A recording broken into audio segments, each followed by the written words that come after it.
के लिए ये क्या हो गया, 2000 का नोट बंद। अब 2000 का नोट अगर आपके पास है तो आप कैसे बदलाएंगे, कहां जाएंगे, कब जाएंगे, क्यों जाएंगे, किस वक्त जाएंगे और कहां बदला जा सकेगा, किस काउंटर पर, यह भी मैं आपको बताऊंगा। अगली तस्वीर दिखाइए। 2000 के नोट को बैन करने के लिए बाकायदा एक प्रेस रिलीज जारी की गई आरबीआई की तरफ से। अभी 4 महीने का वक्त है आपके पास। इस 4 महीने के दौरान आप इस नोट को बदल सकते हैं। लेकिन इस खबर के साथ ही लोग 2016 में चले गए। जरा सुनिए।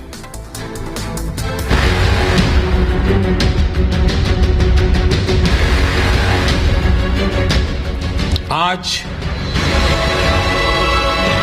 मध्यरात्रि यानी 8 नवंबर 2016 की रात्रि को 12 बजे से वर्तमान में जारी 500 रुपए और 1000 रुपए के करेंसी नोट लीगल टेंडर नहीं रहेंगे। पीएम मोदी ने 8 नवंबर 2016 को नोटबंदी कर ब्लैक मनी पर सर्जिकल स्ट्राइक की थी। 500 और 1000 के नोट बंद कर दिए थे। अब 2000 के नोटों पर आरबीआई ने दूसरी सर्जिकल स्ट्राइक कर दी है। जल्द ही 2000 के गुलाबी नोट भी बंद होने वाले हैं। देश में अब तक का सबसे बड़ा नोट 2000 का ही था, जिसे बैन करने की मांग लंबे वक्त से उठ रही थी। आइए, अब मैं आपको बताने जा रहा हूं कि अगर आपके पास नोट है, 2000 का नोट अगर आपके पास है तो आपको क्या करना है, कैसे ये नोट आप वापस करेंगे, यानी कैसे इस नोट को बदलेंगे। सीधे और सरल तरीके से मैं आपको बताने जा रहा हूं। आइए देखिए जरा, ये मैं आ गया हूं एक बैंक में। ये एसबीआई बैंक हो सकता है, यस बैंक हो सकता है, कोई भी देश का बैंक हो सकता है। आपको बैंक में आना है। बैंक में काउंटर है, काउंटर तक आना है। इतने नोट तो नहीं होंगे, लेकिन जितने भी हैं 20-20 हजार के, वो आप एक बार में लेकर आएंगे बदलने के लिए। 2000 का नोट आरबीआई ने बंद कर दिया है, लेकिन आपको घबराने की जरूरत नहीं है, परेशान होने की जरूरत नहीं है। 4 महीने के अंदर आप नोट बदल सकते हैं। लगभग 4 महीने का वक्त है आपके पास। बैंक में जाइए और नोट को बदल लीजिए। देश के किसी भी बैंक से आप 2000 का नोट बदल सकते हैं। जरूरी नहीं है कि अपने बैंक की ब्रांच में जाएं, किसी भी बैंक में, घर के नजदीक भी कोई बैंक है, वहां जाकर आप 2000 के नोट बदल सकते हैं। बैंक में कैश बदलने के लिए अलग काउंटर भी होगा। डेट जान लीजिए, कौन सी तारीख से शुरू हो रहा है और कब तक आप नोट बदल सकते हैं। 23 मई, जी हां, 23 मई से नोट बदलने की शुरुआत होगी और 30 सितंबर तक आप नोट बदल सकते हैं। बेहतर यह होगा कि बहुत ज्यादा लेट ना करें। जब वक्त हो आपके पास, सहूलियत हो, तब आप नोट बदल लें। एक बार में केवल 20,000 के नोट बदल सकते हैं। जी हां, शर्त है, शर्त यह है कि आप एक बार में 2-2 हजार के 10 नोट ही बदल सकते हैं, यानी 20,000 रुपए एक बार में। देख रहे हैं आप, एक बार में 10 नोट 2-2 हजार के। 1 अक्टूबर से 2000 के नोट बेकार हो जाएंगे, यानी 30 सितंबर की मियाद है। 30 सितंबर से पहले पहले आप 2000 का नोट बदलवा लें। नहीं बदलवाया तो 1 अक्टूबर से फिर उसकी कोई कीमत नहीं रह जाएगी। 500 और 1000 के नोट बंद हुए, उसके बाद 2000 का नोट चलन में आया। 2016 में 2000 का नोट मार्केट में आया था। आरबीआई ने 2019 में ही, जी हां, आपको जानकर ताज्जुब होगा कि 2019 में ही 2000 रुपए के नोट की छपाई बंद हो चुकी है। 2019 से ही नहीं छप रहा है, लेकिन अब 4 महीने बाद 1 अक्टूबर तक पूरी तरह बंद हो जाएगा। लेकिन जैसे ही लोगों को पता चला, लोगों के लिए एक शॉकिंग न्यूज थी।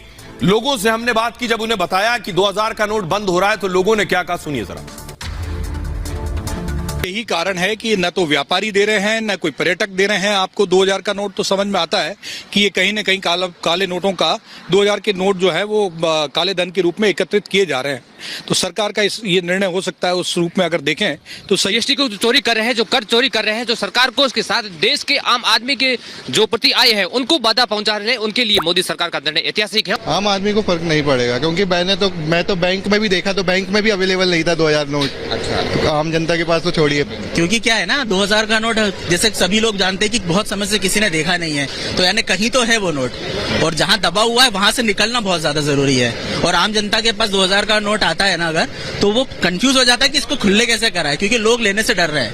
तो आम जनता के हिसाब से तो बहुत अच्छा है कि 2000 का नोट बंद हो जाना चाहिए। जब से लॉन्च हुआ था 2000 का नोट, बहुत मार्केट में था, मगर बाद में अभी कहाँ गायब हो गया पता नहीं। ये इसका मतलब ये है कि बड़े बड़े पूंजीपतियों ने वो नोट जमा करके रखे हैं। सर कोई दिक्कत नहीं, और सरकार जो फैसला ले रही है इसके लिए हम लोग ताली बजा के उसका स्वागत कर रहे हैं। किया जाए तो अब 2000 का नोट इस तरह से बांध कर लपेट कर ताला लगा दिया जाएगा और बंद। रिजर्व बैंक ऑफ इंडिया में 2000 के नोट से काला धन जमा हो रहा था। एक बात, 2016 में केंद्र सरकार ने नोटबंदी लागू की और उस वक्त आपको बताऊं 1,30,000 करोड़ काला धन बाहर आया। नोटबंदी के वक्त 500 और 2000 के नए नोट आ गए मार्केट में। 2016 से अब तक 6,849 करोड़ करेंसी नोट छापे गए। अब उसके बाद देखिए हुआ क्या, 6,000 से ज्यादा करेंसी नोट छापे गए, 1,680 करोड़ से ज्यादा करेंसी नोट गायब हो गए। यानी सरकार को समझ आ गया कि हमने 6,000 करोड़ से ज्यादा करेंसी नोट छापे, लेकिन 150 करोड़, लगभग 1,500 करोड़ गायब हो गए। यानी लोगों ने काला धन फिर से जमा कर लिया। इन गायब नोटों की कीमत 9 लाख करोड़ से ज्यादा बताई जा रही। इस रकम का बड़ा हिस्सा काला धन भी हो सकता है। सारा पैसा काला धन ऐसा जरूरी नहीं, लेकिन जो 2-2 हजार के नोट जमा जिन लोगों ने कर रखे हैं उनमें बहुत सा काला धन भी। इसलिए 2000 के करोड़ों नोट जमा कर लिए गए ब्लैक मनी के तौर पर। 2022 में उत्तर प्रदेश में आपको याद होगा इत्र कारोबारी के यहां रेड पड़ी और 2-2 हजार के नोट निकले, 500 के भी कुछ नोट थे इसी तरह काले धन के रूप में मिले। बंगाल में पार्थ चटर्जी के करीबियों के यहां रेड पड़ी थी और वहां से भी 2-2 हजार के नोट बरामद हुए थे, वो भी काला धन था। यह कदम काला धन बाहर लाने के लिए उठाया गया। आरबीआई ने 9 लाख करोड़ से ज्यादा गायब होने की जानकारी अब चाहती है कि यह पैसा गया कहां है। भ्रष्टाचारी काले धन की जानकारी के लिए मजबूर हो जाएंगे, बाहर आएंगे, बैंक जाएंगे पैसा बदलवाने, या फिर उनका करोड़ों का काला धन किसी काम का नहीं रहेगा। यह है तैयारी। अब आइए मैं आपको सुनवाऊंगा, आप भी जानना चाह रहे हैं और सुनना चाह रहे हैं। आम आदमी को आपने सुन लिया, अर्थशास्त्री क्या कह रहे हैं, जो देश की इकोनॉमी को बेहतर समझते हैं, उन्हें सुनिए जरा वो क्या कह रहे हैं इस कदम पर। And wherever is the Congress strong, in their respective 200 seat or something, what we have already calculated, let them fight, we will give support, no, nothing is wrong. But they have to see that they have to support the other political party also. I am giving you the support in Karnataka, but you are fighting against me every day. It should not be the policy. It is for everybody. If you want to get some good things, then you have to sacrifice yourself also in some area. Congress party के साथ जब बात करेंगे कोई regional party, Congress party अपना बात रखेंगे। Congress party जानता है यूपीए 1, यूपीए 2 सारे रीजनल पार्टी को लेकर तो की है कांग्रेस पार्टी। इसका मतलब यह है कि कांग्रेस पार्टी जानते हैं कल्चर ऑफ कोalition पॉलिटिक्स, समझौते की राजनीति कांग्रेस पार्टी बखूबी जानते हैं। लेकिन गद्दारों के साथ किस तरह की सलूक किया जाना चाहिए वो भी हमें सोचना तो पड़ेगी। आज तुम हमें हाँ कहोगे, कल मौका मिलने से हमें पीछे से छोरी भोंकोगे, ये तो हमें सोचना पड़ेगा ना दोबारा। सोचिए, अधीर रंजन चौधरी जो विपक्ष मिलकर लड़ने की बात कर रहा है, ममता को न्योता दे रहे हैं आइए कर्नाटक शपथ में, वो अधीर रंजन चौधरी गद्दार कह रहे हैं ममता को। अब सोचिए कैसी विपक्षी एकता। एक और तस्वीर देखिए, यहां 2024 की तैयारी हो रही थी। नीतीश कुमार दिल्ली आए, केजरीवाल से मिले, केजरीवाल के घर की तस्वीर है, पिछले दिनों सोशल मीडिया पर वायरल थी। तो नीतीश कुमार मिले केजरीवाल से, कि 24 की तैयारी की जाए। अगली तस्वीर दिखाई जरा। केजरीवाल जाकर उद्धव ठाकरे से मिले मोदी को हराने के लिए, लेकिन केजरीवाल को न्योता नहीं भेजा कांग्रेस ने, कर्नाटक में नहीं बुलाया है। तो इसके पीछे वजह क्या है? क्या मोदी को ऐसे हरा पाएंगे? अब जब मिलकर लड़ने की बात आएगी 24 में, तो देखिए सूरत हाल क्या है। 19 के नतीजे में आपको दिखाने जा रहा हूं। बीजेपी ने 7 की 7 सीटें जीती थी दिल्ली की, और इधर देखिए 0 कांग्रेस और 0 आम आदमी पार्टी। कोई चुनाव मिलकर नहीं लड़ पाए, लेकिन मोदी को हराने की बात जरूर करते हैं। बीजेपी ने 7 सीटें जीती थी। आइए अब मैं आपको दिखाने जा रहा हूं कि केवल यह मुलाकात नहीं है, मुलाकातों का दौर बहुत चल रहा है, लेकिन साथ मिलकर लड़ने को कोई तैयार नहीं है। अगली तस्वीर देखिए जरा।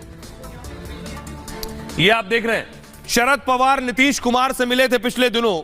एक और तस्वीर मैं आपको दिखाता हूं। नीतीश कुमार बिहार से निकलकर अलग अलग नेताओं से, जो विपक्षी नेता हैं, उनसे मुलाकात कर रहे हैं। यह देखिए जरा। केजरीवाल के बाद नीतीश कुमार खुद भी उद्धव ठाकरे से मिलने गए थे, उद्धव ठाकरे से मिले। एक और बहुत दिलचस्प तस्वीर आपको दिखाने जा रहा हूं। अगली तस्वीर दिखाइए जरा। अगली तस्वीर दिखाइए। नीतीश कुमार मिले थे नवीन पटनायक से, उड़ीसा के मुख्यमंत्री बीजेडी के नेता नवीन पटनायक से मिले थे नीतीश कुमार। लेकिन देखिए जरा उड़ीसा की स्थिति क्या है। क्या नवीन पटनायक नीतीश के साथ मिलकर चुनाव लड़ेंगे या कांग्रेस के साथ मिलकर चुनाव लड़ेंगे? देखिए जरा। 2019 में कुल सीटें हैं 21 उड़ीसा में लोकसभा की। बीजेडी को मिली थी 12 और कांग्रेस को मिली थी 1। नीतीश बेशक मिलने, लेकिन विपक्ष को नहीं जोड़ पाए। बीजेपी को मिली थी 8 सीटें। नीतीश कुमार तो मिल लिए जाकर नवीन पटनायक से। आइए अब आपको दिखाता हूं मैं। नवीन पटनायक से नीतीश मिले और कुछ दिन बाद यह तस्वीर आई। देखिए बाजी पलट गई। नवीन पटनायक प्रधानमंत्री से मिले जाकर। तो सवाल यह है कि मोदी को विपक्ष आखिर रोकेगा कैसे? अब मैं आपको दिखाने जा रहा हूं हर राज्य के हालात। ये बेशक कल मंच पर एक साथ आ जाएं, इनके हाथ बेशक मिल जाएं, लेकिन गले नहीं मिलने वाले हैं। ये मैं क्यों कह रहा हूं? सबसे पहले उत्तर प्रदेश से ही बात कर लेते हैं। अखिलेश यादव जा नहीं रहे, मायावती को बुलावा नहीं भेजा गया, सिर्फ कांग्रेस ही बची यूपी से। अगर आप देखें तो यूपी में 80 सीटें हैं लोकसभा की, मायावती को शपथ में बुलाया नहीं गया है। अखिलेश कर्नाटक जा नहीं रहे, मतलब यूपी से विपक्ष के दोनों बड़े दल नदारद हैं। 2024 में तीनों के साथ आने की कोई संभावना नहीं है। तो फिर 80 सीटों पर कैसे लड़ेंगे मोदी से? आइए बंगाल। बंगाल में ममता और लेफ्ट दोनों को न्योता भेजा गया है, लेकिन ममता इस शपथ कार्यक्रम में नहीं जाएंगी। लेफ्ट को सत्ता से बाहर ममता ने कुर्सी संभाली है बाहर करके, और ऐसे में ममता के लिए लेफ्ट के साथ जाना मुश्किल है। मोदी के खिलाफ तीनों दलों का गठबंधन बंगाल में भी नामुमकिन है। एक और राज्य देख लीजिए आप, तेलंगाना। कांग्रेस ने तेलंगाना के सीएम को भी न्योता नहीं भेजा है, और तेलंगाना में दोनों की आमने सामने की टक्कर है। ऐसे में यहां दोनों में गठबंधन होना संभव नहीं है। एक और राज्य आंध्र प्रदेश, 25 सीटें।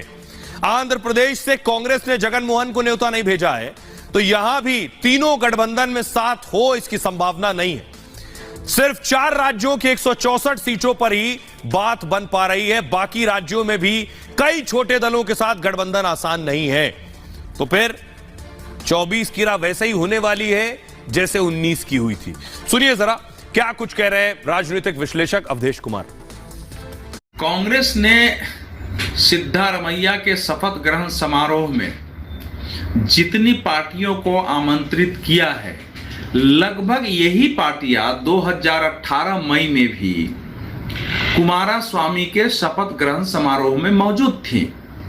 उस समय ऐसा लगा था जैसे 2019 के चुनाव में भारतीय जनता पार्टी के विरुद्ध एक बड़ा गठबंधन देशव्यापी खड़ा हो जाएगा और भाजपा को, नरेंद्र मोदी को विपक्ष की सशक्त एकजुट चुनौती का सामना करना पड़ेगा। हुआ क्या? वहां से आने के बाद ही हमने देखा कि जहां जहां चुनाव हुए वहां विपक्षी एकता नाम की कोई चीज दिखी ही नहीं। और फिर 2019 का चुनाव परिणाम हमारे सामने है। तो इसीलिए जब भी हमारे देश में चुनाव आता है, पिछले लंबे समय से हम देख रहे हैं, तो विपक्ष सत्तारूढ़ गठजोड़ या पार्टी के विरुद्ध ऐसे ही लंबे समय तक एकजुट करने की कोशिश होती है, बयान आते हैं, एक दूसरे से मुलाकात होती है, विपक्ष की जहां सरकार बननी होती है वहां विपक्ष के सारे नेता जाकर फोटो खिंचाते हैं, एक साथ मिलकर एकता प्रदर्शन। आइए, अब एक तो विरोधी एक साथ आने को तैयार नहीं, मोदी के खिलाफ 24 में मोदी को हराना है। एक बचा कुच्चा मुद्दा था, वो भी खत्म हो गया। अडानी को क्लीन चिट मिल गई है। पिछले दिनों हिंडनबर्ग की रिपोर्ट आई, जिसके बाद तहलका हुआ। उसके बाद सुप्रीम कोर्ट ने एक कमेटी बनाई। अगली तस्वीर दिखाइए। सुप्रीम कोर्ट की कमेटी ने एक रिपोर्ट सौंपी और उस रिपोर्ट के आधार पर अडानी को क्लीन चिट मिली है। आइए मैं आपको दिखाता हूं कि अडानी को क्लीन चिट मिलना यानी विरोधी जो इंतजार में थे कि 19 में रफाल के मुद्दे पर चुनाव लड़ लिया, इस बार अडानी पर लड़ लेंगे, तो ऐसा होता दिख नहीं रहा है। ये मैं क्यों कह रहा हूं? अडानी हिंडनबर्ग केस में रिपोर्ट सार्वजनिक हो गई है। सुप्रीम कोर्ट ने जांच के लिए एक कमेटी बनाई थी। कमेटी ने 6 मई को सुप्रीम कोर्ट को रिपोर्ट सौंपी। पहली नजर में नियमों का उल्लंघन नहीं पाया गया है, कमेटी की रिपोर्ट ये कहती है। कंपनी के शेयरों के दाम बढ़ाने में कोई हेराफेरी नहीं हुई है। शेयर बाजार के नियमों के मुताबिक काम कर रही थी कंपनी। अडानी समूह ने सभी लाभकारी समूह की जानकारी दी है। हिंडनबर्ग ने 24 जनवरी 2023 को रिपोर्ट सौंपी थी, रिपोर्ट बनाई थी एक। अडानी की कंपनियों के शेयरों में हेराफेरी का आरोप लगाया था। हिंडनबर्ग ने मनी लॉन्ड्रिंग का भी आरोप लगाया था। रिपोर्ट के बाद अडानी के शेयर तेजी से नीचे गए थे। उस वक्त कमेटी की रिपोर्ट में अडानी के